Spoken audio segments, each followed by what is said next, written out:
Welcome to public quote news. ఏపీలో ఎన్నికలు సమీపిస్తున్న వేళ రాజకీయం వాడివేడిగా సాగుతోంది. అన్ని ప్రధాన పార్టీల నాయకులు ప్రచారాన్ని ముమ్మరం చేశారు. ఇందులో భాగంగా కూటమిలోని బీజేపీ అగ్రనేతలు రాష్ట్రంలో పర్యటనలు చేస్తూ పార్టీ కేడర్లో ఉత్సాహాన్ని నింపుతున్నారు. ఈ క్రమంలో ఉమ్మడి అనంతపురం జిల్లా ధర్మవరంలో కూటమి తరపున ఏర్పాటు చేసిన ప్రజాగళం బహిరంగ సభలో కేంద్ర హోంమంత్రి అమిత్ షా పోలవరం అంశంపై చేసిన వ్యాఖ్యలు సర్వత్రా చర్చనీయాంశమయ్యాయి. పోలవరం ఆంధ్రప్రదేశ్ రాష్ట్రానికి జీవనాడి అని, పోలవరానికి జాతీయ హోదా ఇవ్వడంలో బీజేపీ కీలక పాత్ర పోషించిందని, ఏపీలో చంద్రబాబు, కేంద్రంలో మోదీ సర్కారు వస్తే 2 ఏళ్లలో పోలవరం పూర్తి చేస్తామని, అవినీతిలో కూరుకుపోయిన జగన్ పోలవరం నిర్మాణాన్ని ఆలస్యం చేశారని అమిత్ షా పేర్కొన్నారు. అమిత్ షా వ్యాఖ్యలు వినడానికి బాగానే ఉన్నా ఆచరణకు నోచుకోవడంపైనే అందరికీ అనుమానాలు వస్తున్నాయి. 2014 ఎన్నికలకు ముందు తిరుపతి బహిరంగ సభలో హామీలిచ్చిన బీజేపీ అగ్రనేతలు అధికారంలోకి రాగానే ఏం చేశారనే ప్రశ్నలు ప్రస్తుతం ఉత్పన్నమవుతున్నాయి.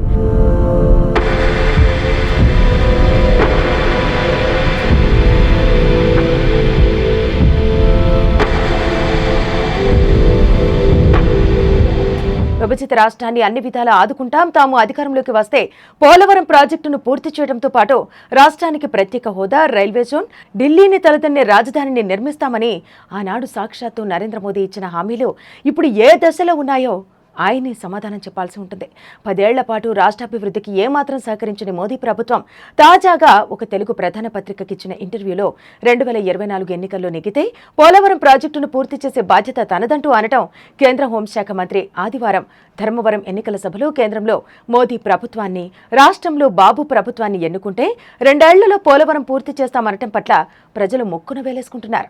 విభజన చట్టంలో పోలవరం జాతీయ ప్రాజెక్టుగా పొందుపరిచిన 2014లో అధికారంలోకి రాగానే మోదీ ప్రభుత్వం తిరకాసు వైఖరిని ప్రదర్శించింది.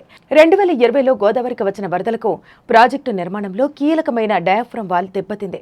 డయాఫ్రమ్ వాల్ విషయంలో ఎలా ముందుకు వెళ్లాలో కేంద్రం ఇప్పటిదాకా డిజైన్స్ ను కూడా ఇవ్వని పరిస్థితి ఉంది.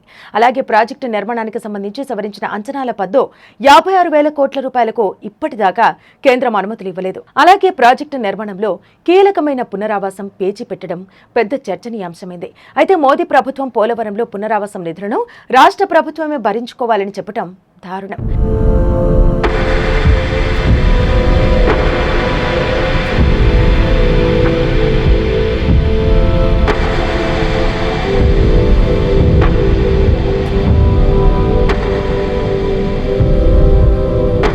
రాష్ట్ర ప్రభుత్వం ఖర్చు చేసిన నిధులను కూడా ఇవ్వకుండా కొర్రీలతో నిలిపేస్తున్న పరిస్థితి ఉంది. ఇప్పటికే 12,000 కోట్లు చేసిన పనులకు బకాయిలను పెట్టింది.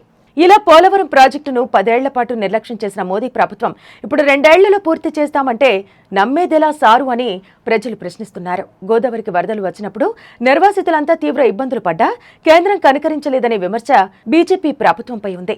ఈ 10 ఏళ్ల కాలంలో మొదటి 4 ఏళ్లలో ఎన్డీఏలో తెలుగుదేశం ప్రభుత్వం ఉండగా ఆ తర్వాత వచ్చిన జగన్మోహన్ రెడ్డి ప్రభుత్వం కేంద్రంలో అన్ని బిల్లులకు మద్దతిచ్చి బీజేపీతో సన్నిహిత సంబంధాలనే నడిపింది.